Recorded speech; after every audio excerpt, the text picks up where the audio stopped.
Alhamdulillahirabbil alamin. Bapak Ibu semua, rasa syukur kita panjatkan kepada Allah Subhanahu wa taala yang telah banyak melimpah karunia kepada kita semua sehingga ini dalam keadaan sehat walafiat walaupun banyak masalah, kabut asap dan segala macam. Oke, selawat berserta salam tak lupa juga kita sama-sama sanjungkan kepada junjungan kita Nabi besar kita Nabi Muhammad sallallahu alaihi wasallam. Semoga kita semua mendapatkan syafaatnya di hari kiamat. Oke, terima kasih kepada Ibu Kepala Sekolah yang telah memberikan kesempatan dan juga Bapak Ibu yang hari ini sempat hadir. Jadi kegiatan ini adalah salah satu pengimbasan dari apa yang sudah didapat. Kemudian salah satu program dari guru penggerak diimbaskan seharusnya semua guru. Tetapi karena kita ini sistemnya sudah masuk, jadi guru-guru yang lagi santai, tidak harus semuanya dah. Ya. Oke, ini modul 1.4 yaitu tentang budaya positif yang akan kita sama-sama terapkan mengenai penyebaran pemahaman budaya positif di sekolah. Oke, sekali lagi di sini saya calon guru penggerak angkatan 9 dengan fasilitator ini dari Jawa, Pak. Dari Jawa namanya Pak Bonija. Dipanggil Pak Bon. Kemudian yang kemarin PP yaitu Ibu Fauzia, kemudian saya sendiri yaitu Sueb. Nah, jadi nanti harapannya di sekolah ini tentu pengennya ada guru penggerak selain PPW ya kan, karena sudah ada angkatan 11. Nah, di sini dari modul 1.4 ada konsep inti dari budaya positif itu. Yang pertama yang saya dapatkan yaitu perubahan paradigma belajar, kemudian disiplin positif, kemudian posisi kontrol dari seorang guru itu sendiri, kemudian ada keyakinan kelas, kebutuhan dasar manusia, dan yang terakhir adalah segitiga restitusi. Oke, sebelum saya lanjutkan, kita bermain dulu ya Bapak Ibu ya, biar konsentrasi. Ikuti apa yang saya lakukan. Sekali lagi, ikuti apa yang saya lakukan. Nanti ketika ada yang salah, coba Bapak Ibu bikin satu kata motivasi biar yang lain itu termotivasi. Nah, siap-siap ya kata-kata mutiara ini. Oke, sekarang tangannya siap-siap. Oke, silakan masuk. Aku masuk. Oke. Udah. Pegang hidung. Tadi mandi dulu. Ikuti apa yang saya lakukan. Sekali lagi, ikuti apa yang saya lakukan. Sekali lagi, kita mulai. Pegang telinga, pegang hidung, pegang rambut, pegang hidung, pegang telinga, pegang rambut. Nah, Budwin, salah. Oke, Budwin, coba maju dulu, Budwin. Satu kata mutiara untuk Bapak Ibu guru semua. Boleh, silakan. Oke, satu kata. Silakan masuk. Ayo, Budwin. Satu kata. Ya, satu kata atau satu kalimat boleh. Oke. Semangat. Semangat. Oke, beri tepuk tangan dulu. Ya, jadi semangat. Kenapa? Kenapa filosofinya semangat dulu? Ya apapun yang dilakukan, apapun yang terjadi, ya harus tetap semangat. Oke, yang masih mungkin apapun yang terjadi tetap semangat, kan ya? Walaupun hatinya tidak tahu gitu kan, tetap semangat. Oke, kita lanjutkan Bapak Ibu. Jadi itu ya, jadi kita santai ya Bapak Ibu, jangan tegang karena ini pengimbasan. Pengimbasan artinya apa yang sudah dapat bukan berarti menggurui tapi mengimbaskan dan berbagi. Itu.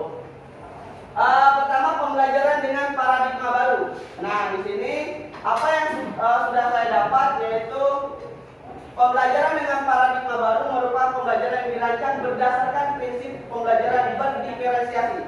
Apa itu berdiferensiasi? Adalah ketika kita mengajar kita menggunakan prinsip-prinsip dari media yang sesuai dengan kebutuhan individu apa anak.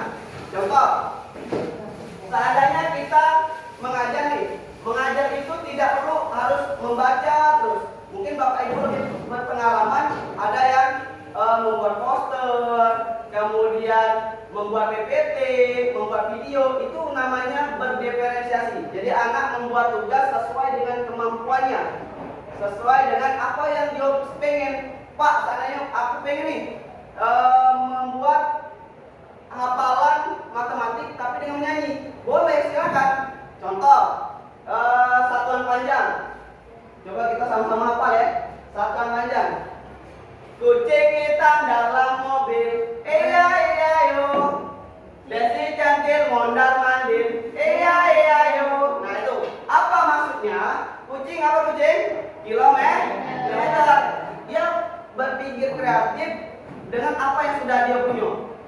Mau nyanyi, mau dia poster, mau dia video, terserah. Asal tujuannya sama, menghafal dari satuan panjang. Itu berdiferensiasi. Kemudian belajar sesuai kebutuhannya berdasarkan tahap perkembangan sesuai teori psikologi. Yang tujuannya sekali lagi ini adalah profil pelajar Pancasila. Ada 6 ya Bapak Ibu yang profil pelajar Pancasila yang seharusnya kurikulum Merdeka itu kita seharusnya didapatkan untuk membahas proyek apa yang akan dibuat oleh siswa. Ya, bukan semata-mata guru kelas, ya tidak, tetapi satu kelompok dalam guru kelas, misalnya ada 4 nih, kelas 4. Jadi mereka harus berkolaborasi ya untuk menentukan P5 apa yang cocok untuk diterapkan untuk anak-anak. Nantinya di akhir semester mereka itu akan pameran bahasanya itu. Kalau dalam guru penggerak itu nanti di akhir kami ada namanya panen raya, Bu. Jadi media yang sudah dibuat anak-anak dipamerkan, bisa jadi nanti jadi jual beli untuk mereka, dipamer ke Diknas, dipamer ke di daerah-daerah mereka untuk media pembelajaran. Next, lanjut Bu Dwi. Kemudian ini juga ada miskonsepsi tentang teori kontrol. Nah ini ya Bapak Ibu yang sering kita, mungkin saya sendiri merefleksi diri saya salah dalam arti kurang tepat, bukan salah, kurang tepat dalam mengajarkan anak.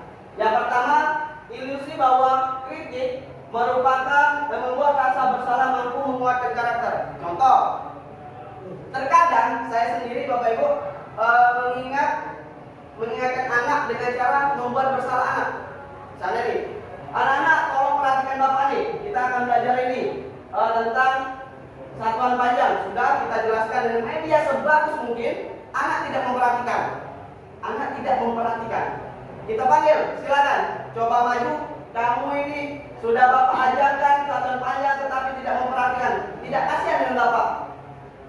Itu adalah membuat psikologi anak merasa bersalah di depan muridnya. Bersalah, saya masuk. Oke lanjut. Ya, jadi bukan untuk menguatkan karakter. Hal inilah yang mungkin sama-sama kita refleksi.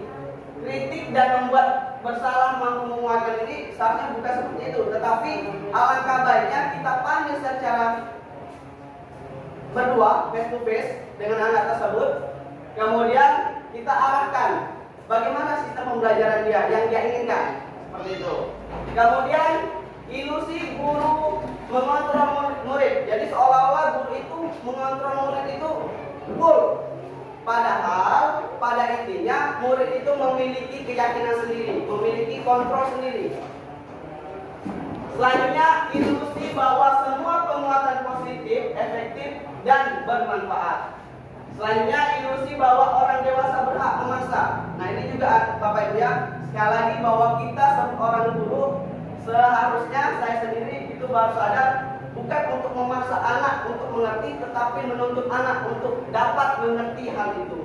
Jadi bagaimana cara kita menuntut anak sehingga walaupun lingkungan kita ini agak keras dalam arti bahasanya, kemudian lingkungannya, maka dari itu menuntutnya pun sesuai dengan zamannya, sesuai dengan lingkungan yang ada di sini. Bukan berarti marah-marah, tidak, tetapi kita tegas dengan apa yang harus kita lakukan. Contoh tugas memang harus disiplin untuk mengerjakan. Artinya kita boleh tegas, kita panggil, nah ini sudah waktunya deadline. Kenapa kamu mengumpul? Jadi kita face to face, merasa dia emang dihargai. Oh iya, emang aku salah. Harus memunculkan keyakinan dia emang salah. bukan berarti kita harus membuat dia salah di depan orang lain. Seperti itu. Lanjut. Nah, ini ada stimulus respon, kemudian ada teori kontrol. Kita lihat dulu untuk stimulus respon, ada realitas, kebutuhan kita sama. Ada teori kontrol, kebutuhan kita beda. Artinya apa? Responnya kita memikirkan bahwa siswa itu memiliki kebutuhan sama. Tetapi kontrolnya bahwa setiap siswa itu memiliki kontrol yang berbeda. Kenapa? Karena ada siswa yang pengen nyanyi, baik. Ada yang pengen denger baik. Ada yang pengen cuma nulis, baik. Ada anak-anak yang seperti itu. Mohon maaf, baru kemarin itu ada satu siswa Logan. Mungkin Bapak Ibu semua tahu bahwa dia ingin selalu aktif sendiri, berbicara sendiri, sehingga yang saya contohkan tadi, lagu Satuan Panjang tadi itu berawal dari Nopal dan Logan. Ya, jadi kucing hitam tadi emang kreatifnya mereka. Satu lagi kemarin Nopal membuat sistem pernapasan manusia. Hidung, paling, luring, trakea itu mereka sendiri yang sampai hafal. Ya, jadi harus lihat bahwa kebutuhan kita dengan anak itu dan anak-anak lain itu berbeda. Sebelah di sini seminar. Di ya, sama kapan? Iya. Karena ada rekan di sini kan? Boleh. Lanjut. Kemudian semua orang melihat orang itu hanya yang sama. Sedangkan pada dasarnya setiap orang memiliki gambaran berbeda. Contoh, kita ambil contoh, kita semua mungkin pengen anak-anaknya disiplin, tapi dengan cara yang berbeda. Pak Santo pengen anak disiplin dengan cara yang santai. Pak Alek pengen disiplin dengan cara yang tegas. Bu Dwi pengen disiplin dengan cara yang menyenangkan. Boleh seperti itu, asal dengan tujuan yang sama dan memiliki pemikiran dan gambaran yang berbeda. Selanjutnya itu kita mencoba mengubah orang agar berpandangan sama dengan kita. Itu respon kita. Sedangkan kontrolnya adalah kita berusaha memahami pandangan orang lain tentang dunia. Jadi pandangan kita dengan salah satu objek itu sama, tetapi padahal kita ini harus berbeda. Contoh, warna oranye.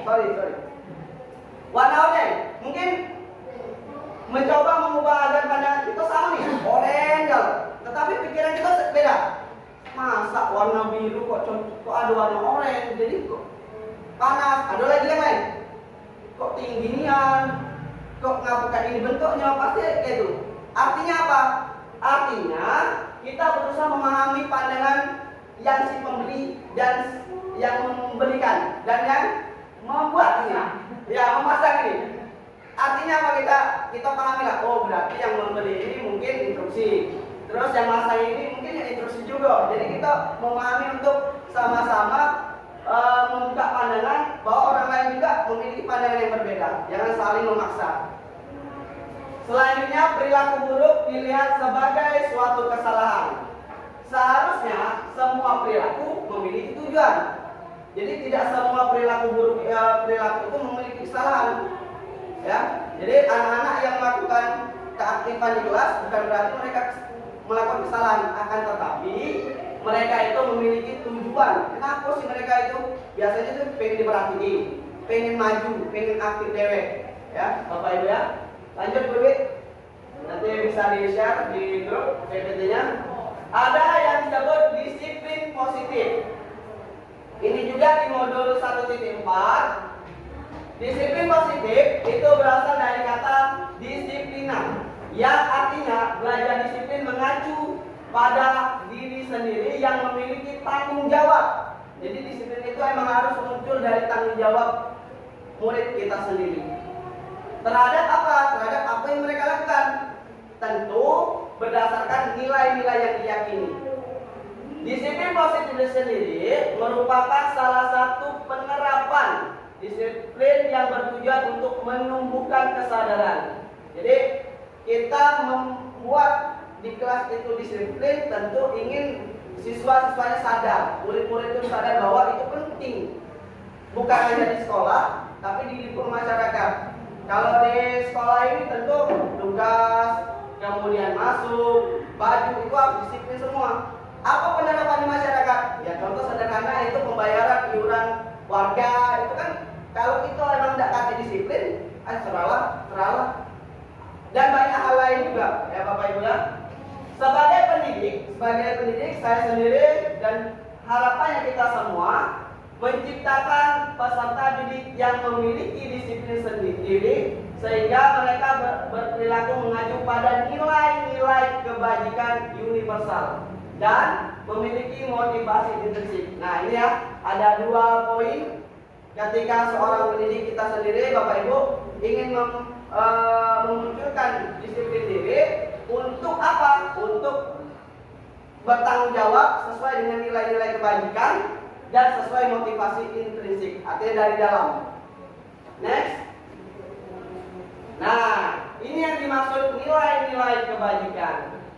Nilai-nilai kebajikan itu sendiri nilai yang disepakati bersama lintas bahasa, suku, bangsa, agama maupun latar belakang. Nilai kebajikan universal bersifat memiliki sifat-sifat positif yang bertujuan untuk mencapai setiap manusia itu lebih mulia. Apa tujuannya? Ya tentu tujuannya ke profil belajar Pancasila. Itu lagi Bapak Ibu, karena program ini berkaitan dengan kurikulum merdeka. Beriman dan bertakwa kepada Tuhan Yang Maha Esa dan berakhlak mulia, kemudian berkebinekaan, kemudian gotong royong, kemudian mandiri, kreatif, dan bernalar kritis. Ada 6 itu berkebinekaan global itu ya, itu nyambung. Jadi 6 profil pelajar Pancasila yang selalu digaungkan oleh pemerintah. Ya, jadi harapannya tentu murid lebih beriman, bertakwa. Kalau sudah beriman, bertakwa, berakhlak mulia, insya Allah yang lain ikut, Bapak Ibu ya. Lanjut Bu. Dan juga di modul 1.4 itu adalah ada kebutuhan dasar manusia.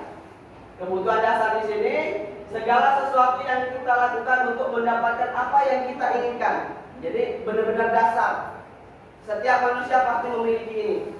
Seluruh tindakan yang kita lakukan memiliki tujuan tertentu. Yo, pasti itu Bapak Ibu. Kita sekolah atau melakukan sesuatu itu pasti ada tujuan tertentu pasti. Semua usaha terbaik yang kita lakukan adalah dalam rangka agar kebutuhan dasar kita terpenuhi.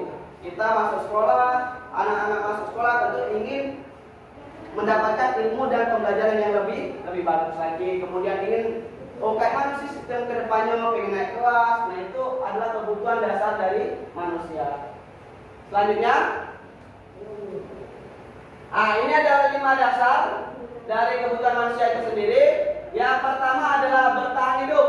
Tentu kita selaku manusia ingin bertahan hidup. Murid pun pengen bertahan hidup. Kayak mana supaya dapat ilmu hari ini, kayak mana supaya bisa makan hari ini, kayak mana bisa bla bla bla bla, yang pasti cara kita untuk bertahan hidup. Makanya banyak yang salah tuh halal haram hantam. Ya, salah tuh Bapak Ibu. Jangan. Oke? Nah, ini adalah bertahan hidup. Setiap manusia pasti ada ini. Selanjutnya ada kasih sayang dan rasa diterima. Di sini di 205 pun banyak nih. Kasih sayang dan rasa diterima, kasih sayang semua. Nah, kan khususnya untuk guru-guru itu kasih sayang, anak-anak juga pengen kasih sayang kita di sini kan. Balik. Oke. Lanjut. Kemudian semua orang melihat orang itu hanya yang sama. Sedangkan pada dasarnya setiap orang memiliki gambaran berbeda.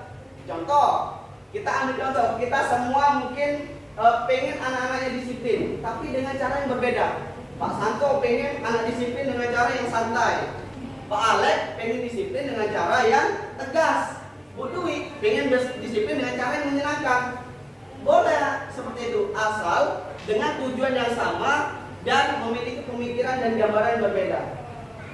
Selanjutnya itu kita mencoba mengubah orang agar berpandangan sama dengan kita. Itu respon kita. Sedangkan kontrolnya adalah kita berusaha memahami pandangan orang lain tentang dunia. Jadi pandangan kita dengan salah satu objek itu sama, tetapi padahal kitanya harus berbeda.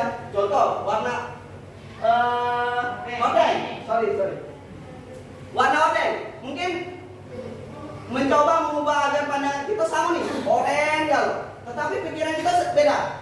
Masa warna biru kok ada warna oranye, jadi kok panas. Ada lagi yang lain, kok tingginya, kok ngapa kayak ini bentuknya, pasti kayak itu. Artinya apa? Artinya kita berusaha memahami pandangan yang si pembeli dan yang memberikan dan yang membuat ini, ya memasang ini. Artinya apa, kita pahami lah. Oh berarti yang membeli ini mungkin instruksi, terus yang masang ini mungkin yang instruksi juga. Jadi kita memahami untuk sama-sama membuka pandangan bahwa orang lain juga memiliki pandangan yang berbeda. Jangan saling memaksa. Selanjutnya, perilaku buruk dilihat sebagai suatu kesalahan. Seharusnya semua perilaku memiliki tujuan. Jadi tidak semua perilaku buruk perilaku itu memiliki kesalahan. Ya, jadi anak-anak yang melakukan keaktifan di kelas bukan berarti mereka melakukan kesalahan, akan tetapi mereka itu memiliki tujuan. Kenapa sih mereka itu? Biasanya itu pengen diperhatiin, pengen maju, pengen aktif dewek. Ya, Bapak Ibu ya.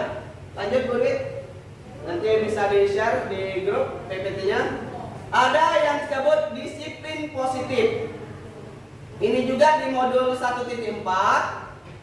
Disiplin positif itu berasal dari kata disiplina, yang artinya belajar disiplin mengacu pada diri sendiri yang memiliki tanggung jawab. Jadi disiplin itu emang harus muncul dari tanggung jawab murid kita sendiri. Terhadap apa? Terhadap apa yang mereka lakukan. Tentu berdasarkan nilai-nilai yang diyakini. Disiplin positif itu sendiri merupakan salah satu penerapan disiplin yang bertujuan untuk menumbuhkan kesadaran. Jadi kita membuat di kelas itu disiplin, tentu ingin siswa-siswanya sadar, murid-murid itu sadar bahwa itu penting. Bukan hanya di sekolah, tapi di lingkungan masyarakat.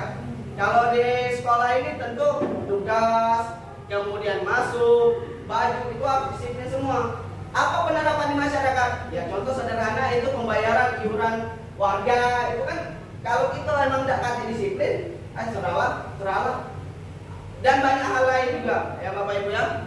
Sebagai pendidik saya sendiri dan harapannya kita semua menciptakan peserta didik yang memiliki disiplin sendiri sehingga mereka berperilaku mengacu pada nilai-nilai kebajikan universal dan memiliki motivasi intrinsik. Nah ini ya, ada 2 poin ketika seorang pendidik kita sendiri, Bapak Ibu, ingin memunculkan disiplin diri. Untuk apa? Untuk bertanggung jawab sesuai dengan nilai-nilai kebajikan dan sesuai motivasi intrinsik, artinya dari dalam. Next. Nah, ini yang dimaksud nilai-nilai kebajikan. Nilai-nilai kebajikan itu sendiri nilai yang disepakati bersama lintas bahasa, suku, bangsa, agama maupun latar belakang.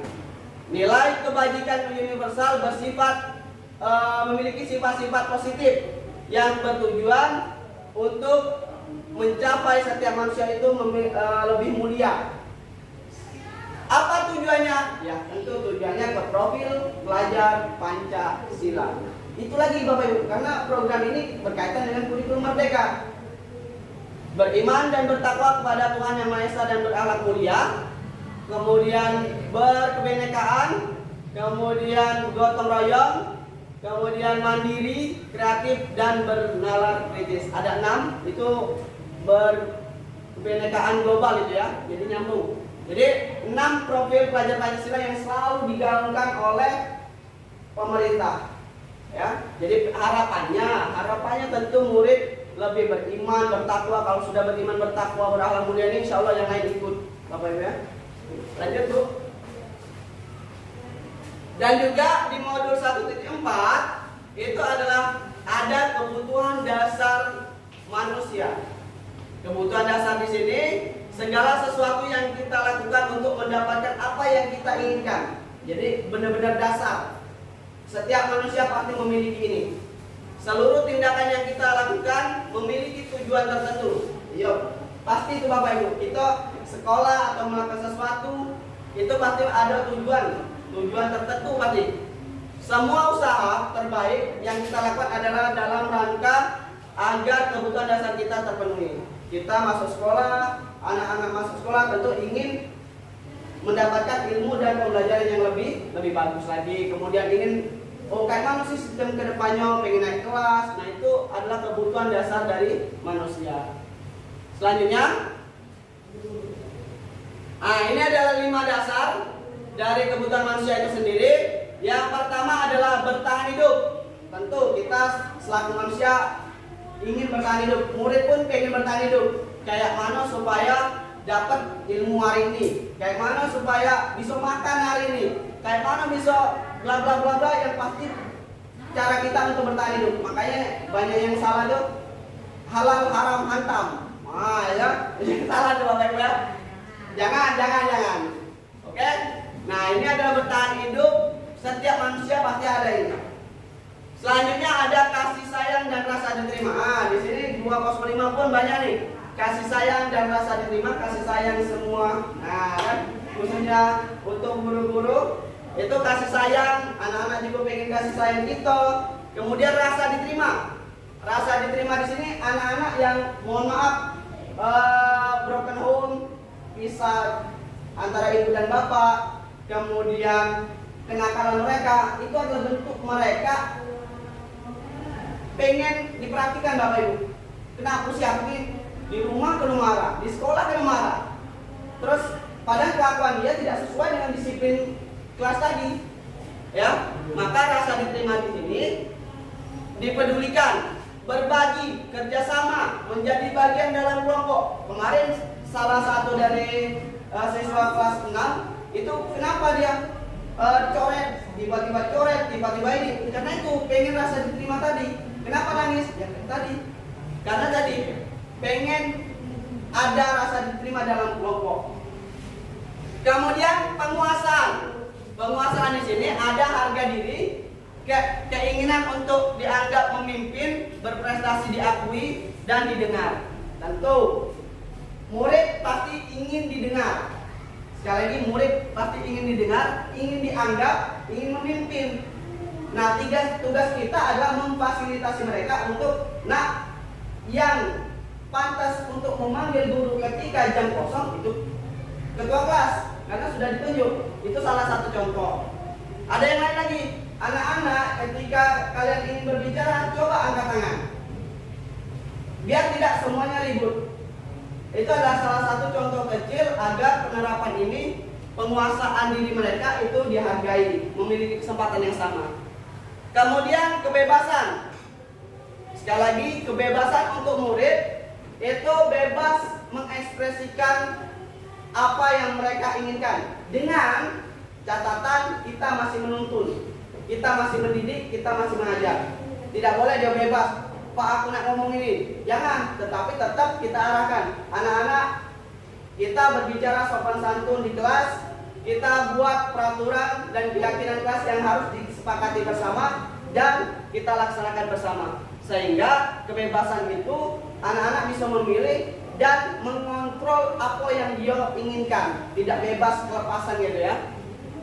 Kemudian ada kesenangan. Tentu dalam apa yang kita sampaikan dengan anak-anak itu ada bermain, humor, tentu antusias dari anak-anak. Kemarin salah satu rekan saya, Pak Rio, bermain dengan games ternyata lebih seru daripada kita hanya menuntut anak itu, nak kerjakan ini dan sampai halaman ini. Ternyata dengan aplikasi Quizizz atau dengan yang lain Bapak Ibu, dengan membaca ataupun yang lain, tidak membatasi mereka untuk berkreasi.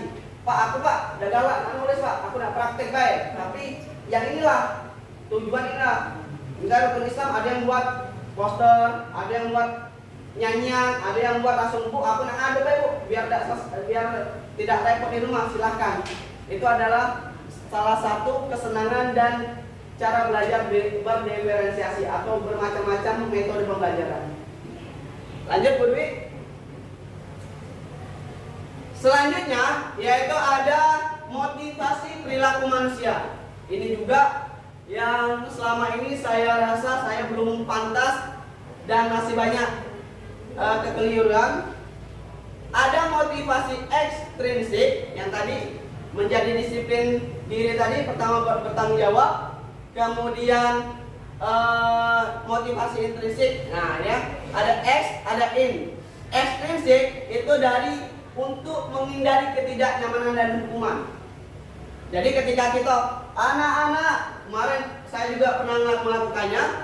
Anak-anak, kalau kalian tidak mengerjakan tugas, siap-siap tegak, siap-siap lari, siap-siap kalian menulis 5 halaman.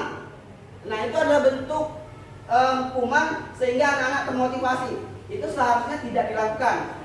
Setelah saya pelajari di guru penggerak. Kemudian ada untuk mendapatkan imbalan. Nah ini juga saya lakukan Bapak Ibu. Jadi kemarin ada juga awal-awal ini ada Pak, saya Pak maju terus. Ayo silakan maju, ada duit 5.000 nih. Semangat semua. Pak, saya. Ternyata itu juga bentuk motivasi ekstrinsik yang negatif. Tapi tidak melepaskan dari positif juga tidak. Lebih ke negatifnya banyak. Kenapa? Karena berpikir, imbalan sama penghargaan cuman ini cuman apa? Mendekati imbalan, tidak semangat aku. Mendekati imbalan, tidak galak aku nunjuk. Jadi bentuk motivasi mereka cuma sebatas imbalan itu, bukan dari diri mereka.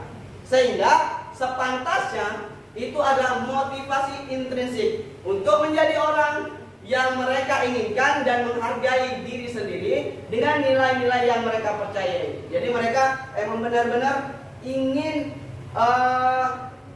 menunjukkan bahwa mereka tuh ada, bahwa mereka tuh menghargai diri sendiri. Oh, aku mampu nih, aku siap, aku ingin dilihat, aku ingin.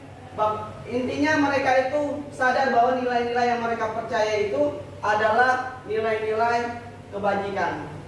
Itu adalah motivasi intrinsik. Nah, ini adalah bentuk dari hukuman, konsekuen, dan restitusi. Selama ini kita hanya saya sendiri pribadi hanya 2 yang bisa pahami, hukuman dan konsekuensi.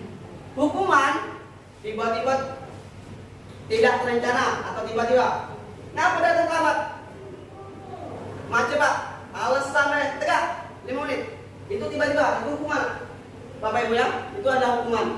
Murid tidak tahu apa yang terjadi, tidak dilibatkan, bersifat satu arah, kita sendiri, kemudian berupa hukuman fisik atau psikis. Jadi bentuknya itu bisa tadi tegak, nulis, lari, push up. Itu adalah hukuman yang bentuknya fisik dan psikis. Jadi mereka merasa, wih Bapak ini alam ganas yo, sampai SMP SMA itu pasti teringat. Sampai saya sekarang duduk tegak di sini. Ada SD dulu Bapak Ibu dilempar pakai apa itu? Penghapus. Ya Bapak Ibu, pasti Bapak Ibu mengalaminya. Alhamdulillah saya tidak, cuman kawan saya Bapak Ibu. Ya kawan saya mengalami itu sampai sekarang terngiang-ngiang. Woi, ibu itu, tapi efeknya yang bagus.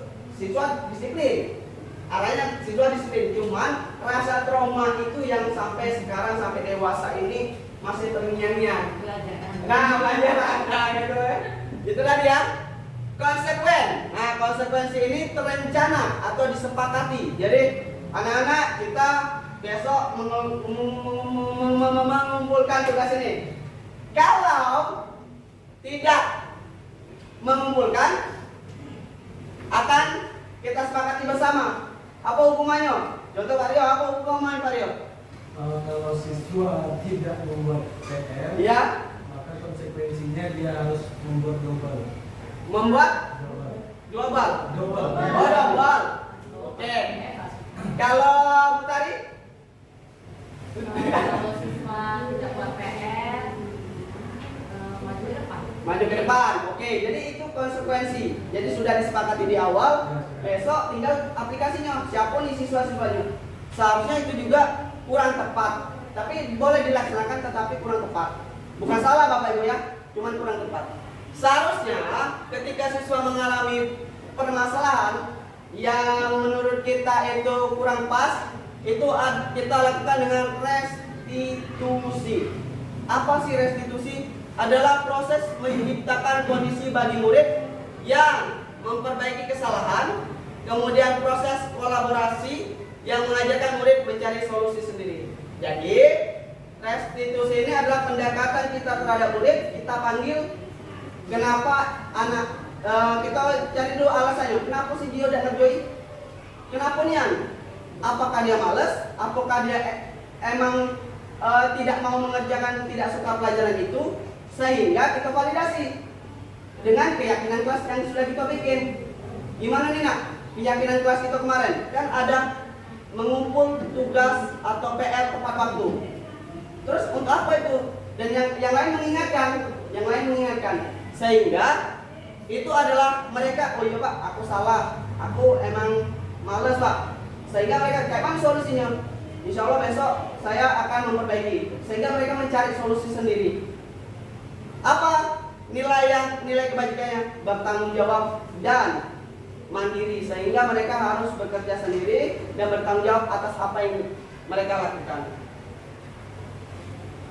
Nah, sehingga pada modul ini juga, ini yang saya baru pahami untuk 5 kontrol guru dan belum semaksimal mungkin diterapkan. Mungkin sama-sama kita terapkan. Ada 5 Bapak Ibu.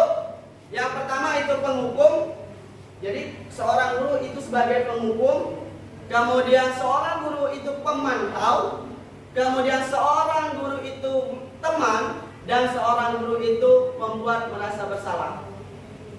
5 kontrol ini ada yang mungkin kelima-limanya ada. Boleh angkat tangan dan boleh mengeluarkan pendapatnya Bapak Ibu. Kita saling berbagi, bukan saling membuli, tetapi kita saling berbagi. Silakan, atau 1 Pak, aku 2 Pak. Yang sudah diterapkan, mungkin yang sudah terlaksana. Silakan Bapak Ibu. Ayo. 1, 2, 3. Ya, hari ini tanggal 21. Yang lain tanggal 21 ada Bapak Ibu. Nah, menurut ini berarti cocok. Silakan beri. 5 posisi kontrol ini yang mungkin sudah Ibu Nuri lakukan. Dan gimana contohnya? Atau yang belum dilakukan? Silakan Bu. Terima kasih teman-teman dengan kesempatannya. Pada kesempatan kali ini dari yang Bapak-bapak tadi, untuk 5 posisi kontrol guru itu sesungguhnya kelima-limanya sudah pernah dicoba. Wah, luar biasa, tepuk tangan buat Bu Nuri. Kelima-limanya, Masya Allah. Tapi kalau yang untuk sebagai penghukum itu kadang di luar kontrol Pak. Ya, Di luar kontrol itu tidak terencana Ya. lagi. Kita datang ke sekolah ingin mengajar sebagai guru, sebagai manajer kita pantau, terus kita juga bersikap ingin sebagai teman. Nah kadang sebagai teman ini kadang suka kebablasan Pak kalau siswa. Karena kita kan menganggap anak-anak sebagai teman, jadi maksudnya kita tuh pengen lebih dekat, Ya, benar-benar. terus lebih memahami mereka. Tapi kadang kedekatan kita itu kadang dijadikan semena-mena, ya. Jadi tidak ada batas lagi antara guru dan siswa, karena kita tadi merangkul sebagai teman. Terus membuat merasa bersalah. Nah di sini terkadang kesalahan mereka yang lalu saya suka apa ya? Mungkin. Iya. Itu yang itu perempuan. Gitu. Nah kemarin kan kayak gini nih urusannya. Nah itu maksudnya mungkin itu bukan untuk apa, supaya Pembelajaran ya. mereka menyadari bahwa oh iya kemarin kan saya sudah melakukan kesalahan. Nah jangan sampai maksudnya terulang kembali seperti itu Pak. Jadi kalau untuk kelima posisi kontrol guru ini, kalau menurut saya tidak hanya saya yakin sekali pasti Bapak Ibu guru di sini sudah pernah ada memposisikan dirinya di 5 posisi tersebut. Itu saja Pak. Oke, terima kasih Bu Nuri, sangat luar biasa sekali. Ya, beri tepuk tangan dong, Bu Nuri. Kelima-limanya loh, sudah semua. Tapi yang emang saya sendiri rasakan, emang penghukum itu paling banyak dilakukan nih, Kak Bu ya. Ya, penghukum emang banyak kita lakukan. Kalau kemarin kami bahas juga, Pak, Silakan. Pak, kan dengan fasilitator tadi, kenapa sih Pak penghukum itu jadi yang paling mengerikan, sedangkan penghukum itu paling disiplin, ya kan? Sedangkan yang menghukum mereka taat, dengan menghukum mereka tahu, oh besok menghukum enggak itu. Jadi mereka merasa takut. Ternyata 5 posisi kontrol ini kita boleh lakukan dengan catatan adalah tidak melebihi batas apa yang mereka tidak bisa tanggung. Contoh, penghukum anak kelas 1 kita suruh lari 100 kali, jangan. Tetapi posisi penghukum ini sifatnya untuk memberi ketegasan, bukan untuk sifatnya verbal atau fisik, tetapi ketegasan. Boleh kita sekali-kali, Bapak Ibu, boleh. Tidak, saya juga dengan fasilitator tidak menyalahkan, oh tidak boleh, tidak. Tapi emang kurang tepat penghukum itu. Kemudian ada juga pembuat merasa bersalah, ini nomor 2 kemarin kami bahas. Kenapa? Karena dia lebih ke psikis. Jadi ketika kita ngejudge atau membuat dia ke depan, kemudian merasa bersalah, benar-benar bersalah, itu akan membuat psikis mereka ngedon. Oke, takut, menunjuk tangan ini, aku salah lagi, suruh ke depan lagi. Ini boleh juga dilakukan, akan tetapi dengan cara yang baik.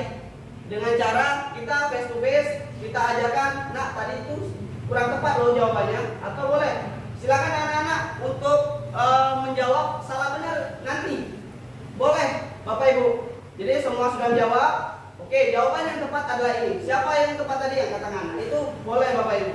Dan 5 posisi kontrol guru ini emang harus dilakukan. Dan sebaiknya kita sebagai guru harus menjadi manajer. Kenapa? Karena kita cuma ingin memfasilitator atau memfasilitasi anak untuk mereka yang belajar sendiri, mereka yang membuat kenyamanan sendiri. Karena pada konsepnya kurikulum merdeka, guru penggerak yang program pemerintah ini itu berpihak pada murid. Tujuannya ke situ, pada murid. Padahal dengan kondisi alam yang kayak ini, kondisi lingkungan yang keras, kalau kita lembek-lembek juga udah bisa. Maka posisi 5 kontrol ini boleh dilakukan dengan sewajarnya. Dan yang lebih bagus itu manajer. Lanjut. Nah ini yang tadi yang sudah disampaikan, contoh 5 posisi kontrol guru. Penghukum, hormat bendera selama 1 jam. Itu mungkin dulu ada, tapi sekarang kayaknya tidak dilaksanakan lagi mungkin ya. Kemudian pembuat merasa bersalah. Berapa kali Bapak Ibu harus memberitahu kamu selalu saja mengecewakan. Jadi mereka itu ngomong di depan murid-murid lain. Jadi dia benar-benar, aduh malu aku. Jadi yang sampai di luar kelas diungkit-ungkit lagi sama kawan-kawannya. Jadi mereka trauma. Lanjut, Pak Santo. Ada pemantau. Kamu sudah melanggar peraturan sekolah. Kamu tahu konsekuensinya. Setelah upacara kamu beli atributnya ke koperasi dan jangan diulangi lagi. Nah, jadi kita memantau apa yang mereka lakukan.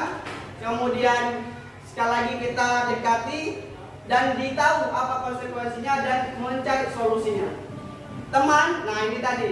Ini juga yang kadang-kadang harus kita ingatkan dengan anak-anak. Ayo dong, ikuti aturan sekolah dengan bahasa teman, tetapi tidak mengurangi rasa hormat mereka ke kita. Maka dari itu, teman di sini mungkin dijelaskan lagi dengan anak-anak. Anak-anak, mungkin di luar kalian boleh nih panggil bapak nih kakak. Tapi kalau di sekolah harus bapak, tidak boleh. Itu aturan. Jadi boleh karena ini. Makanya saya selalu membiasakan dengan diri saya pribadi manggil siapapun kalau ada murid pasti Pak atau Bu. Kenapa? Karena itu menjadi contoh. Kalau saya manggil murid Kak, isi Kak, adik mereka ikutan kakak atau yuk. Nah gitu ya. Kalau saya sendiri selalu berusaha untuk memaksimalkan Pak, isi Pak, ini ada ini. Selalu seperti itu Bapak Ibu. Karena kita ini Tepuk Rihandayani kan menjadi contoh teladan. Lanjut. Nah ini adalah manajer.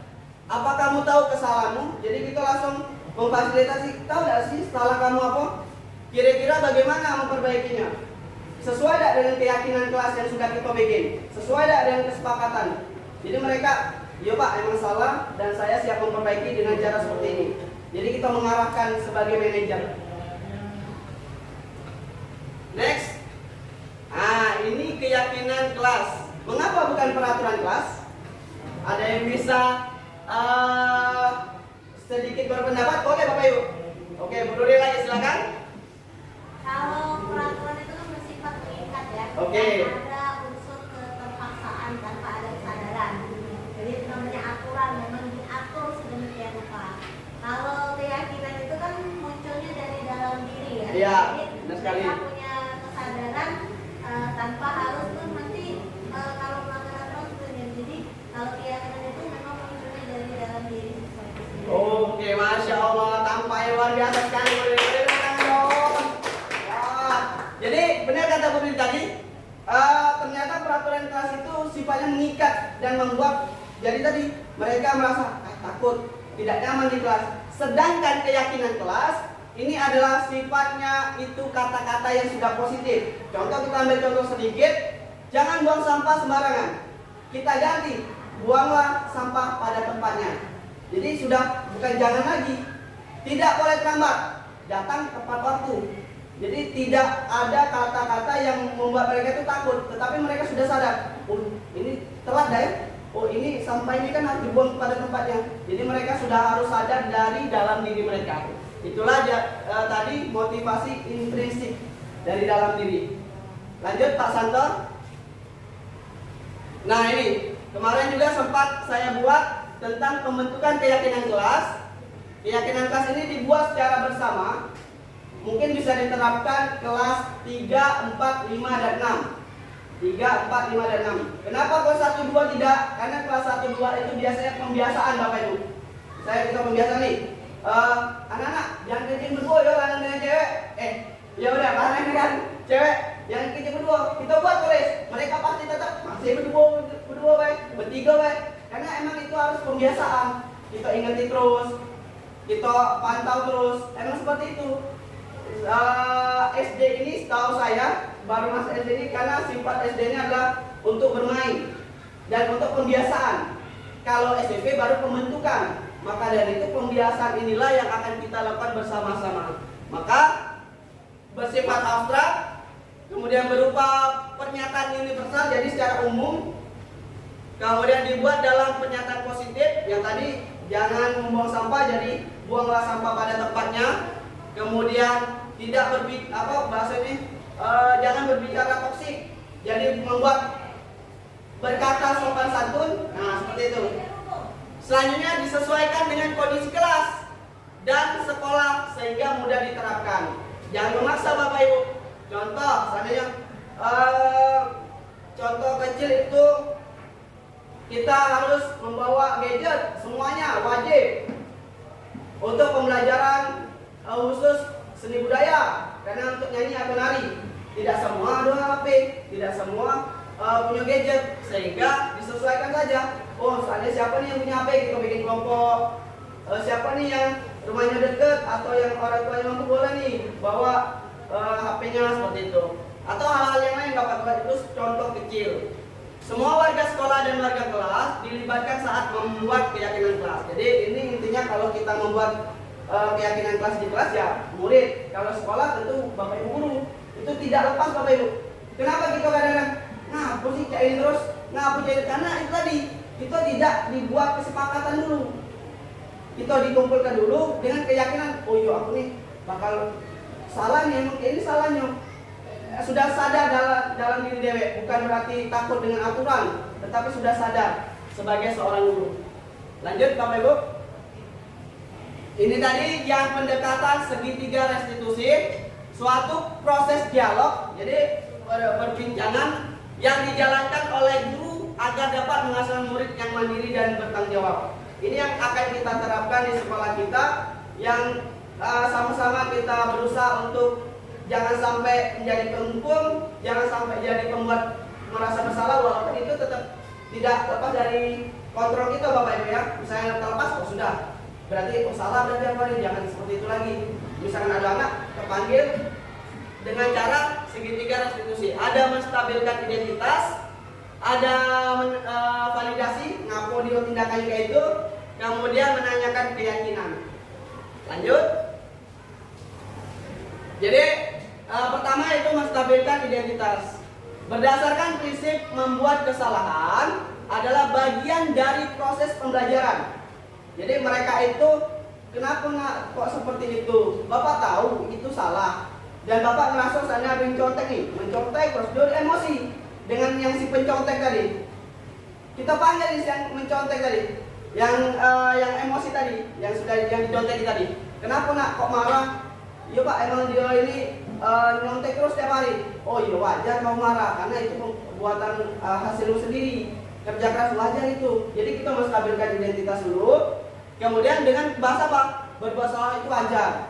Tapi tetap nanti di ujungnya tidak ada manusia yang sempurna. Ibu bapak juga pernah melakukan itu, tetapi tidak semaksimal itu, tidak sampai segitu. Lanjut Pak. Kemudian validasi yang salah. Berdasar prinsip setiap perilaku berupaya memenuhi suatu kebutuhan tertentu. Kamu pasti punya alasan apa itu. Padahal kamu bisa melakukan yang lebih baik lagi dan tidak lebih buruk itu lagi. Kamu patut bangga karena telah melindungi sesuatu yang kamu buat tadi. Boleh Bapak Ibu dengan pertanyaan tersebut. Next. Kemudian tanyakan keyakinan kelas. Kira-kira anak-anak Cak tadi, apa yang sudah disampaikan tadi, emosi tadi sesuai tidak dengan keyakinan kelas kita? Selaras tidak? Masuk tidak dengan apa yang sudah kita buat kemarin? Kemudian nilai-nilai apa sih yang telah disepakati bersama? Oh iya Pak, berbicara sopan, itu sopan tidak? Tidak dalam kelas. Nah, seperti itu Bapak Ibu ya. Ini adalah menanyakan keyakinan kelas. Jadi ada 3, menstabilkan identitas, kemudian validasi apa yang tindakan dia, kemudian meyakini, menanyakan keyakinan. Ya. Next. Oke, cukup. Lanjut Pak, karena ini sudah terakhir. Nah, itulah Bapak Ibu apa yang sudah saya dapat. Mungkin lebih kurang saya mohon maaf. Nah, di sini kita akan diskusi. Saya mohon untuk Bapak Ibu boleh berpendapat, boleh mungkin saran atau kritik atau yang membangun saya dan program sekolah tentu. Ya Bapak Ibu ya. Jadi kemarin sudah saya kumpulkan yang terkait ada pembimbing 1 ya, pendampingan individu kedua. Itu ada namanya komunitas belajar, yaitu ngoreksi, ngobrol asik, berinovasi, debat, dan berkreasi. Dengan kedua Pak Santo sendiri, kemarin Pak Santo sudah menjelaskan bahwa ada 3 kita Bapak Ibu. Pertama adalah kegiatan rutin seperti upacara, kemudian senam. Nah itu rutin Bapak Ibu ya, pasti sudah kita lakukan bersama. Itu adalah salah satu menunjang program sekolah. Yang kedua itu adalah pembiasaan. Pembiasaannya apa? Contohnya adalah 5S. 5S ini kayak salam, sapa, itu mungkin sudah ada tempelan, tetapi tidak semua murid belum mengaplikasikannya. Harapannya kemarin sudah dibahas, pas kami tanya juga bagaimana menerapkannya dengan semua guru. Coba Pak Sueb ajak beberapa guru yang benar-benar ingin dan sefrekuensi dengan Pak Sueb, itu harus melakukan sedikit demi sedikit. Tidak semua guru yang sepemahaman dengan saya. Dan kan apa Bu ya, saya juga takut ada seolah-olah menggurui. Tidak sama sekali.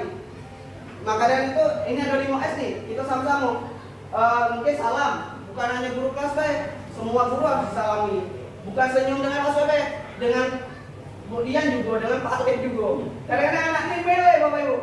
Wah, Bapak Ibu kalah Bu, dengan Bapak Ibu kalah. Nah, kita ajarkan di kelas, anak-anak kita harus bersikap senyum. Senyum dengan siapa? Dengan warga sekolah, Bu Riri, Bu Eni, Pak Alek.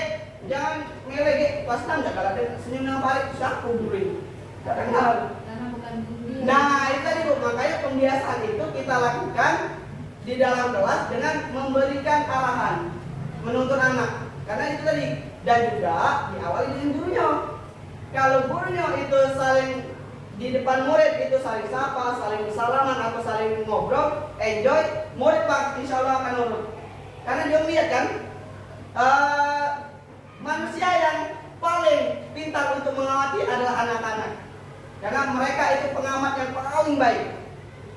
Anak-anak, misalnya suami baru punya anak, Bapak Ibu, itu kalau kira-kira saya agak besar, misalnya boleh atau apa, pasti nurut. Karena itu cerminan dari kita. Kalau kita sebagai guru berarti anak-anak ngeliat itu, ayo Bapak itu beda saliman dengan Pak Santo, Pak Suemi. Kenapa pula saliman? Bapak Ibu ya, karena ini berbagi Bapak Ibu ya, berbagi. Kemudian pembiasaan apa lagi? Kemarin sudah juga kami sampaikan dengan Lokakarya 2 pembiasaan tentang kerapian. Jadi sudah masuk kelas itu sudah kita harus rapi. Itu juga harus terus kebersihan, kemudian tata bangku itu mesti sudah, pokoknya Bapak Ibu sudah masuk itu sudah rapi anak-anak, dan itu butuh proses.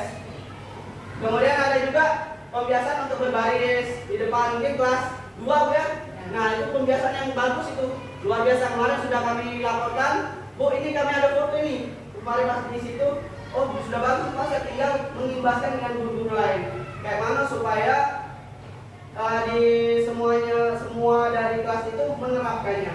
Kemudian ada satu lagi yang mungkin saya menggajal itu ketika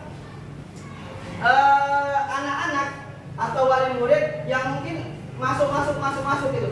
Seharusnya itu emang kita mengarahkan ke anak-anak, silakan kalian masuk ke sekolah itu hanya dipajar orang tuanya di situ. Tetapi lebih tegasnya lagi, ini adalah peran seluruh warga sekolah, yaitu satpam.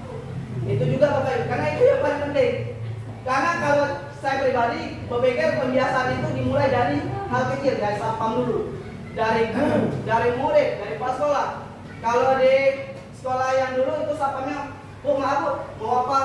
Stop di sini, anaknya saja. Dan itu, dan guru itu cukup di kelas, silakan masuk atau berbaris saliman. Jadi tidak, mereka batas syarat, Bu Indo, cukup stop, cukup ini. Maka dari itu kita harus juga sebagai guru kita ingatkan saja anak-anaknya. Anak-anak cukup stop di pagar, kamu berjalan sendiri. Dengan pembiasaan itulah insya Allah anak-anak akan terbiasa. Mungkin itu dari saya. Mungkin Bapak Ibu silakan kalau ada yang mau bertanya atau berpendapat boleh. Nanti sebelum Pak Santo mengarahkan apa sih tujuan dari komunitas yang dibentuk. Silakan Bapak Ibu boleh minta sarannya atau pendapatnya. Pak Soeb harus suka ini loh, Pak Soeb tuh suka ini. Boleh Bapak Ibu. Saya lebih senang di depan daripada di belakang. Iya, karena lebih enak di depan. Iya, lebih kelihatan gitu. Benar Bu ini? Ya. Silakan Bapak Ibu. Mungkin nambahin tadi. Oh, silakan. Ya, apa, ada 3 poin ya. Ya. Kan yang pertama mengenai rutinitas kita lakukan, kemudian pembiasaan, dan yang terakhir itu berkelanjutan. Oh, berkelanjutan ya. Oke. Jadi jangan sampai kegiatan itu hanya hari ini aja gitu Ya. Cuma sekedar kita kumpul, besok itu udah lagi. Karena biasa kita nih sistem itu kalau angin ayam. Jadi di awal sudah menggebu-gebu, di pertengahan kita sudah melemah. Nah terus mungkin untuk tambahan masalah pembiasaan itu, di sini kita kan ngobrol asik ya. Ya. Di sini silakan bagi kita semua untuk melakukan pembiasaan di kelasnya masing-masing. Dimulai dari yang kecil saja dulu. Jadi mungkin tidak langsung semuanya. Silakan dicoba dulu di kelas, kemudian nanti apakah itu berhasil, nah kita bisa saling sharing di sini.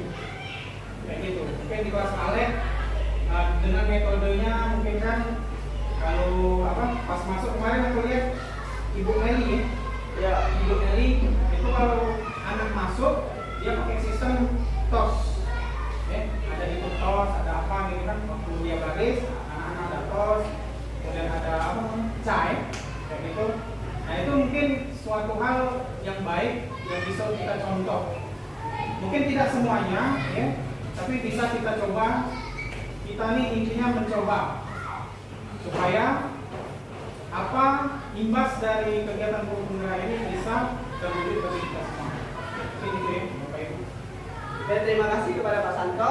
Mungkin ada Bapak Ibu guru yang lain, mungkin ada yang mau menambahkan atau mungkin berbagi pengalaman. Pak Soeb ini boleh.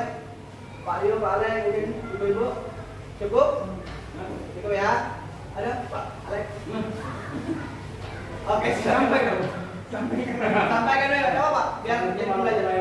Waalaikumsalam warahmatullahi wabarakatuh. Jadi intinya kurikulum merdeka ini merdekanya anak. Jadi semua untuk anak-anak, untuk gurunya anak kira-kira. Jadi untuk anak kalau dimarahin kita salah, untuk apapun anak. Jadi untuk guru ini gimana? Ayo tanya, anak dulu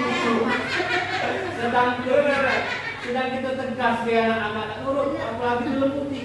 Nah, kira-kira mau anu metode aku dulu, ngomong aku belajar SMP SMA kan. Kalau kita kata tegas dengan budak, kata harus diri gitu. Kadang-kadang kau pernah tahu pelempar juga, kadang-kadang laptop lempar ke sakit ke korban. Sakit korban itu makanya kau lempar. Sakit korban, bahwa dulu itu berkorban ke dia kan. Jadi tindakan kita itu sebenarnya dikatakan bertegas untuk memacu dia hormat kita membelajar menerima segan dan nanti main nanti turun. Jadi istri itu pun tidak segan. Jadi di sini kita salah gitu kan? Iya. Tentang kebenaran ini. Kalau aku dulu waktu SD SMP, kadang-kadang guru itu empeleng.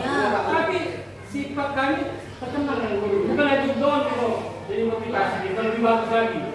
Jadi menurut aku mana lagi lagi 12 ini kan? Kita lagi ngomong guru nih. Aku malah sebagai guru nih. Kadang-kadang siswa nanti marahin mana ke salah. Takut down ini pas saya tadi ya benar. Jadi pendekatan dari titik kamu katakan sendiri ya berjalan apa nih? Siswa yang melakukan gitu. Hilang di bawah aku hilang.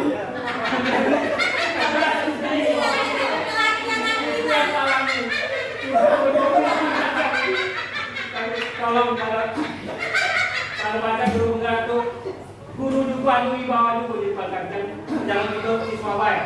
Tunggu masukkan ke untuk bergerak khususnya pemerintah kan ya. Yang tegasnya ya guru ini ada wibawa juga di depan siswa. Selama ini kamu tuh kan siswa lu ya bisa jadi kembali untuk dicocoki tidak marah nurut apa-apa.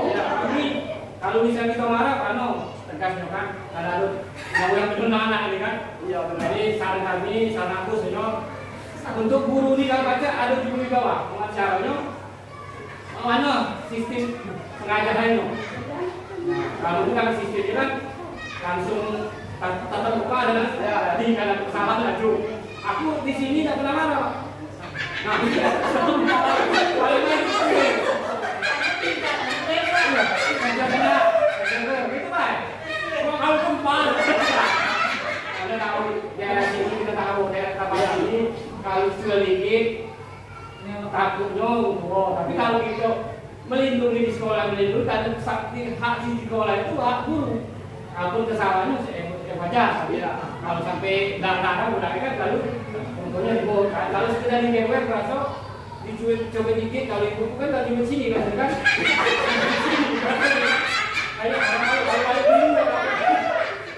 Ayo jadi untuk tuan-tuan guru mereka ini merdekanya siswanya. Kami yang guru ini belum merdeka. Kita murid kami. Kalau sampai itu dengan membangun kue pucuk, kamu angkat ke sebelah ini. Kalau aku kadang-kadang bisa aku lemah. Itu saja. Terima kasih. Oke, terima kasih beri tepuk tangan Pak Alek. Oke. Ya, karena dunia pendidikan kita ini sedang tidak baik-baik saja. Karena apa? Sedikit tempeleng, kita juga dilaporkan karena penjara sudah menanti. Nah, jadi itu bermasalah. Gunakan fisik atau gunakan mulut untuk memukul sesuatu supaya bisa tahu itu. Karena di negeri kita dikit-dikit, kalau dikit-dikit dilaporkan.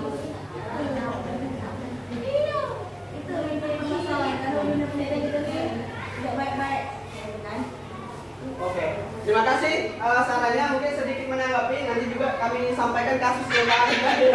Ya benar Bu, karena fasilitator kan juga katanya beliau itu adalah asesor, kemudian visitasi ke sekolah-sekolah antar pulau, jadi ke Kalimantan, ke Aceh. Jadi beliau ketika ada permasalahan di sekolah silakan laporkan. Benar kata Pak Alek tadi, ketika guru penggerak emang kayak itu Pak, berpihak pada murid, dan ujung-ujungnya guru yang kayak mana guru ini?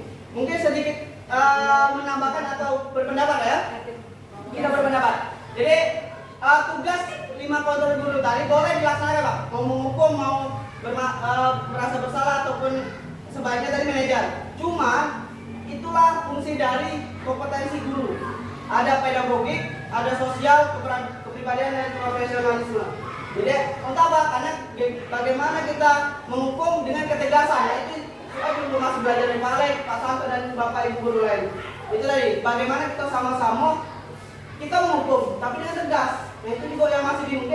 Ketegasan lagi salah belum? Maka dari itu kita sama-sama untuk mungkin memperbaiki sistem dari akhlaknya dulu, kayak sholat duha bersama, sholat asar bersama, kemudian pokoknya hal-hal yang positif di kelas sehingga mereka pun hormat dengan kita. Mungkin dengan kita teladan yang baik, insya Allah mereka bakal nurut.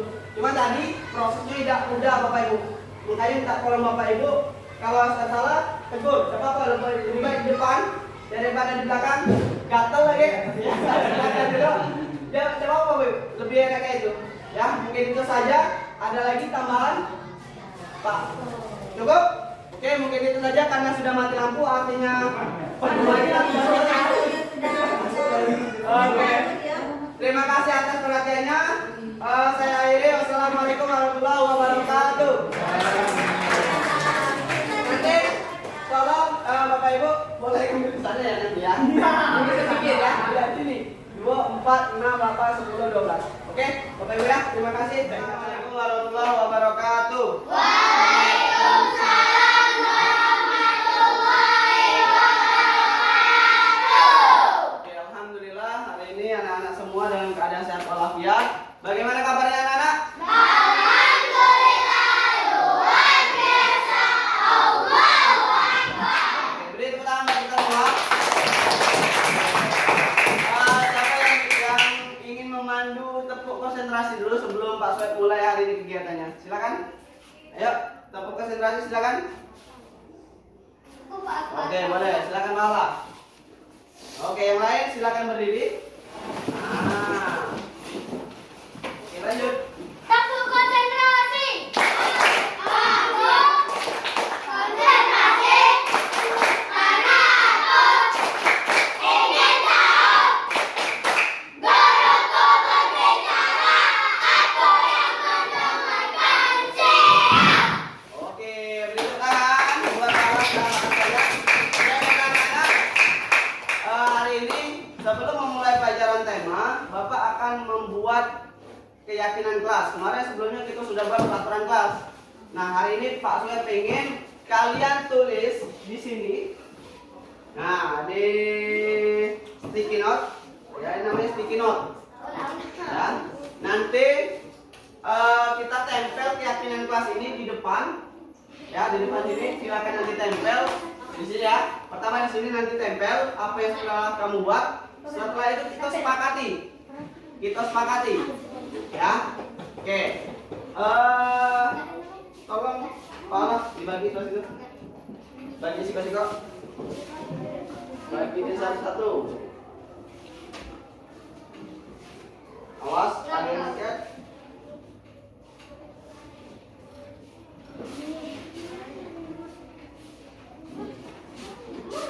Bagi beri. Yang lain duduk. Situ, salah. Bagiin. Amri bagi Amri. Pahala be, enggak salah. Amri duduk be Amri. Amri duduk. Nah. Langsung be. Oke, langsung set. Bagi koyak mulu Pak. Tidak. Koyak. Oke. Pahala langsung. Nah, Malah koyak lah. Jak mau. Nah. Koyak.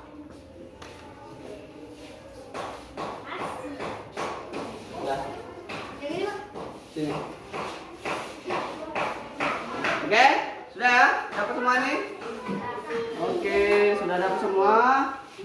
Silahkan anak-anak semua buat kata-kata atau kalimat. Buat kalimat ya, yang menurut kalian apa yang harus dilakukan di kelas dan yang tidak boleh dilakukan di dalam kelas. Jadi kalimat, satu kalimat saja. Seandainya tertib di dalam kelas ataupun boleh lain ya. Dan ini nanti kita sepakati sama-sama dan harus dilaksanakan sama-sama. Sekali lagi, kita tulis sama-sama. Satu orang beda-beda ya, jangan sama. Nanti ketika kesepakatan baru semuanya kita sepakati dan kita tempel. Biarin, tidak apa-apa. Apa? Ya sudah, nanti kita ambil salah satu, tapi tetap harus beda. Silakan Asep kasih waktu 1 menit dari sekarang untuk menuliskan kesepakatan kelas. Biarin Pak Aidil, nah ini tidak apa-apa, nah biarin. Jangan dibuat masalah ya. Cak yang di video di sini kan? Ayo silakan. Yang pas aku video di sana. Ngomong. Tidak juga. Ayo silakan 1 menit. 1 menit. Stop dulu. Slogan. Satu kalimat ya. Satu. Misalnya Pak aku nak 2 boleh. Ya, 1 atau 2 boleh. Oke? Waktu masih 30 detik. Sudah semua? Oke.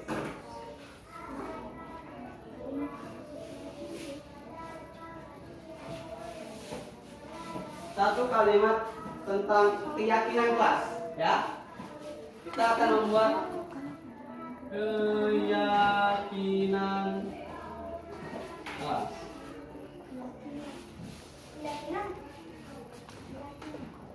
Nah, ya.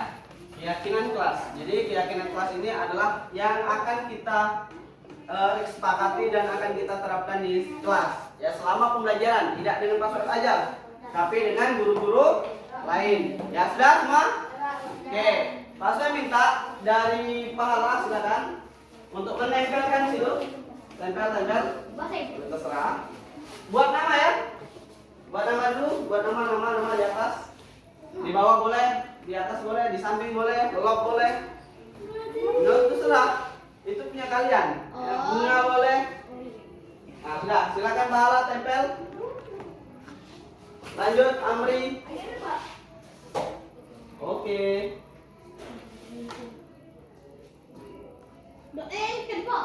Silakan tempel. Jajanlah. Lanjut siapa?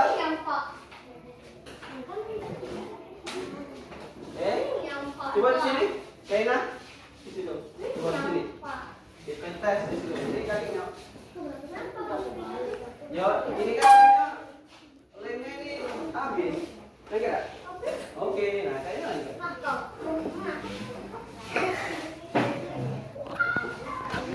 Ya lanjut.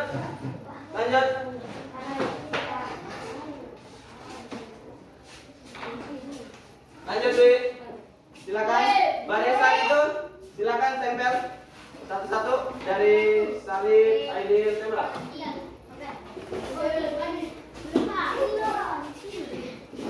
Oke.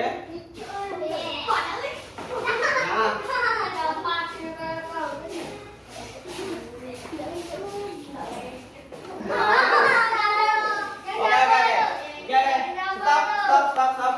Duduk lagi. Karena tidak lengket, ini Pak, Aureli mana? Ya. Kaki. Ambil lagi yang sudah ditempel. Ya, ambil lagi yang sudah ditempel mengingat kurang lengket. Nah. Oke, sudah. Silakan dibaca. Yang lain simak ya. Yang lain simak. Akan dibaca oleh pahala. Pahala baca punya pahala. Harus melaksanakan piket kelas. Harus melaksanakan piket kelas. Setuju apa tidak? Setuju. Oke. Harus melaksanakan piket kelas. Apa berarti mau menanggapi? ini dulu punya pahala dulu satu-satu. Ya. Harus melaksanakan piket kelas. Lebih tepatnya kalimat yang bagus apa? Melaksanakan piket kelas, ya. 1. Melaksanakan piket kelas. Nanti kita buat poster ya. Dibuat poster, ini nanti dimasukkan dalam poster. Oke. Nomor 2. Coba. Dilarang ribut dalam kelas. Apa? Yang lain? Setuju apa beda? Bahasa yang lain dilarang ribut apa? Dilarang ribut. Bahasa yang bagus apa? Yang ribut. Ribut itu maksudnya berisik. Apa? Tertib di dalam kelas, ya. Oke. Lanjut. Siapa lagi? Kaina. Hah? Oke, sama ya. Sudah. Lanjut, Aureli.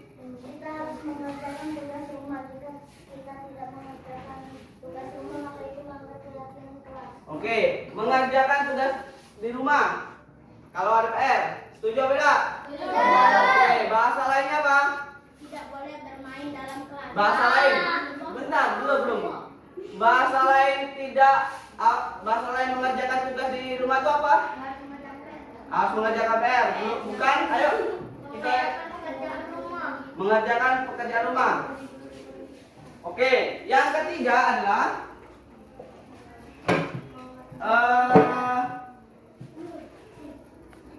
tugas PR tepat waktu. Nah, artinya mengerjakannya tepat waktu. Lanjut, Wi. Tidak boleh bermain dalam kelas. Tidak boleh bermain dalam kelas, sama enggak dengan tertib di dalam kelas? Sama. Tertib itu tidak boleh ribut. Kemudian apa lagi? Tidak boleh. Apalagi kalau tertib. Bertengkar itu sama ya. Jadi jangan sampai kamu melanggar itu. Lanjut. Tidak boleh makan di kelas. Oke, tidak boleh makan di kelas. Bahasa lainnya? Ayo, setuju tidak itu? Tidak boleh makan dalam kelas. Bahasa lainnya apa? Tidak boleh makan jika sedang belajar. Ya, bahasa lainnya tidak boleh makan dalam belajar. Tidak boleh dihilangi. Jadi makan di luar kelas. Iya dong, terus dong. Ya. Makan di luar kelas. Berarti di kantin maksudnya ya. Jangan di kelas karena takutnya banyak sampah. Lanjut lagi. Apa? Oke, nggak apa-apa. Lanjut. Tidak boleh membuang sampah di kelas atau di luar. Oke, tidak boleh membuang sampah. Bahasa lainnya apa? Membuang sampah pada tempatnya. Nah, membuang sampah pada tempatnya. Setuju tidak? Membuang sampah pada tempatnya. Oke. Lanjut lagi. Tidak boleh ribut di dalam kelas. Tidak boleh ribut sama tertib ya. Lanjut. Tidak boleh ngomong jorok di kelas. Ngomong jorok. Apa bahasa lainnya? Ngomong jahat. Apa bahasa lain berbicara? Berbicara baik. Tidak boleh bervisi. Tidak boleh berbicara kasar. Di 6. Menggunakan bahasa Yang baik. menggunakan bahasa sopan santun. Jadi kalau yang tidak sopan santun, nah masuk ini. Lanjut. Pira ya? Jangan ribut ketika ada guru di kelas. Oke, jangan ribut. Sama ya tertib di dalam kelas ya. Lanjut. Sama. Lanjut. Tidak membuat kesalahan di kelas. Tidak membuat kesalahan di kelas. Apa contohnya? Contohnya sama. Itu ada. Oke ya. Lanjut. Tidak boleh melawan guru. Oke, tidak boleh melawan guru. Apa bahasanya? Tidak boleh kurang ajar. Apa bahasa tidak boleh kurang ajar? Apa? Tidak boleh kurang ajar bahasanya? Memandang fisik. Sopan terhadap guru atau menghormati guru. Oke, sopan guru. 8. Silakan, Badri. Tidak boleh mandang fisik. Tidak boleh mandang fisik. Jadi mandang apa? Mandang doi. Apa bahasa tidak boleh mandang fisik? Maksudnya berbicara yang sopan tadi ya? Ya itu, menggunakan bahasa sopan santun. Misalnya kamu ini gendut, tidak boleh, karena itu tidak sopan. Ya lanjut, Aidil. Sama. Melaksanakan tugas kelas. Sama yang melaksanakan tugas kelas. Ada yang lagi? Yang lain ada? Ada, Pak. Oh iya, batal lu. Tidak boleh bertengkar. Tertib ya? Atau mau dikecilin lagi apa bahasa tidak bertengkar dalam kelas? Tidak boleh Tidak boleh ribut. Apa? Tidak boleh ribut dalam kelas. Melakukan hal-hal positif.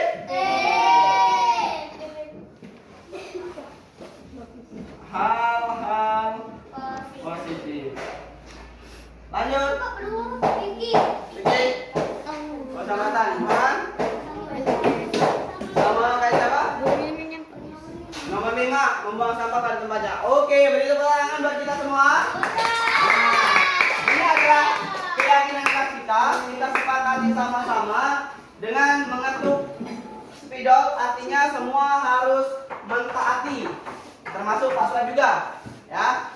Ketika melaksanakan kelas, tertib di dalam kelas, tugas PR tepat waktu, makan di luar kelas, membuang sampah pada tempatnya, menggunakan bahasa sopan santun, sopan terhadap guru, melakukan hal-hal positif. Ada yang mau menambahkan? Ya, Dwi.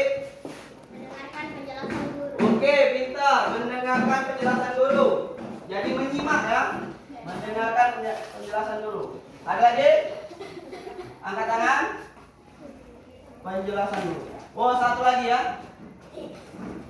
Mengangkat tangan ketika ingin mengangkat tangan. Bukan kaki. Sarung. Ketika berbicara. Yang lain tolong suaranya. Sudah? Oke, ada 10 poin yang akan nanti kita tempel di poster. Pak Soeb bakal buat di sini nanti. Ya, nanti Pak Soeb minta ketua kelas, wakil dan sekretaris serta bendahara untuk membuatnya. Ya, untuk membuatnya. Oke? Sampai sini ada yang mau ditanyakan? Oke, cukup? Cukup ya? Oke, beri tepuk tangan buat kita semua. Oke, kita tutup untuk membuat keyakinan kelas ini dengan melafazkan lafaz hamdalah.